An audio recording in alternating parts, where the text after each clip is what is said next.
Seeing the crowds, he went up on the mountain. And when he sat down, his disciples came to him, and he opened his mouth and taught them. Blessed are the poor in spirit, for theirs is the kingdom of heaven. Blessed are those who mourn, for they shall be comforted. Blessed are the meek, for they shall inherit the earth. Blessed are those who hunger and thirst for righteousness, for they shall be satisfied. Blessed are the merciful, for they shall obtain mercy. Blessed are the pure in heart, for they shall see God. Blessed are the peacemakers, for they shall be called sons of God. Blessed are those who are persecuted for righteousness' sake, for theirs is the kingdom of heaven. Blessed are you when men revile you and persecute you and utter all kinds of evil against you falsely on my account. Rejoice and be glad, for your reward is great in heaven.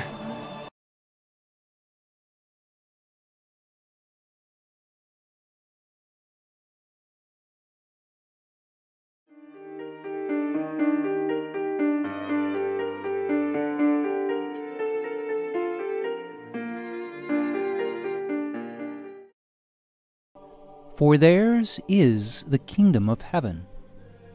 For they will be comforted, for they will inherit the land, for they will be satisfied, for they will be shown mercy, for they will see God, for they will be called children of God, for theirs is the kingdom of heaven, for your reward will be great in heaven.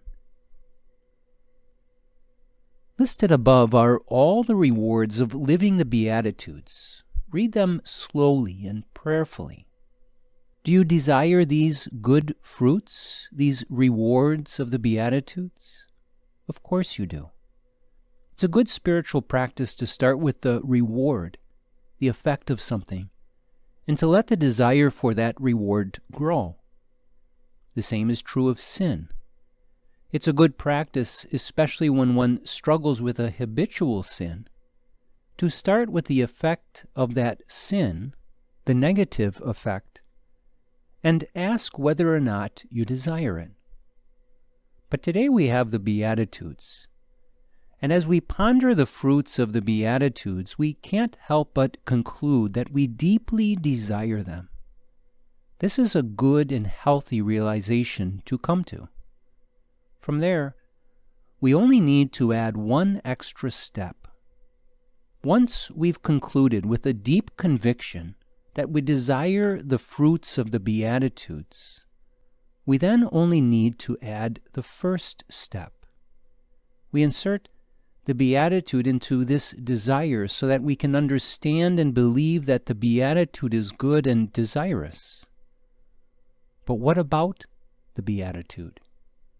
Do you desire to be poor in spirit, to mourn, to be meek, to hunger and thirst for righteousness, to be merciful, to be clean of heart, to be a peacemaker, to accept persecution for the sake of righteousness, and to be insulted and persecuted and to have every kind of evil uttered about you falsely because of Jesus? Perhaps, or perhaps not. Some seem desirous while others seem burdensome. But if these Beatitudes are properly understood in the context of their fruits, i.e. the blessings they produce, then our desire for the means to that good fruit, the Beatitude, should grow as well. Perhaps today you can look at which Beatitude is most difficult for you to want and desire. Once you find it, look at the fruit it produces and spend time looking at that Beatitude within that context. It will help you to grow in blessedness. Let us pray. Lord, help make me humble and meek, pure of heart and merciful, a peacemaker, and one who accepts any persecution that comes my way. Help me to receive all with joy and with a longing for your kingdom. Jesus, I trust in you.